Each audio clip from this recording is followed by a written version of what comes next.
ഇന്നിക്കടാന്ന് പറ. ഇന്നിക്കങ്ങോട്ട്. ആ തുടങ്ങൊക്കെ ആയിട്ട് അടിയൊക്കെ കൊടുക്കല്ലേ ഏതാണ്ട്. യ്യോ, അടിക്കല്ലേ. അപ്പ അടിക്കില്ലേ? അപ്പൊ പാവല്ലേ? എനിക്ക് ജോൺസോന്റെ വീട്ടിൽ പോന്നോറാ.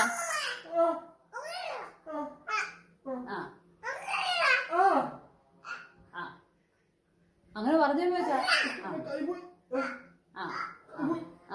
സോറി പറ അപ്പയോട്.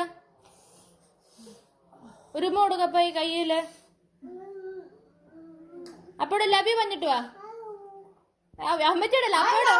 അപ്പയോട് പറ ലവ് യു. അമ്മച്ചിക്കാണോ? ഓ സ്വതന്ത്രം. എന്റെ കയ്യിലടിച്ച് നീ ഇതിനടിച്ചേ. തിരുമിയൊക്കെ തരുവ. എന്തോ പണി. കാലെങ്കിലും കുത്താൻ ചെല്ലുക. മാറിയും ചോദിച്ചേ. Okay okay. ഓക്കെ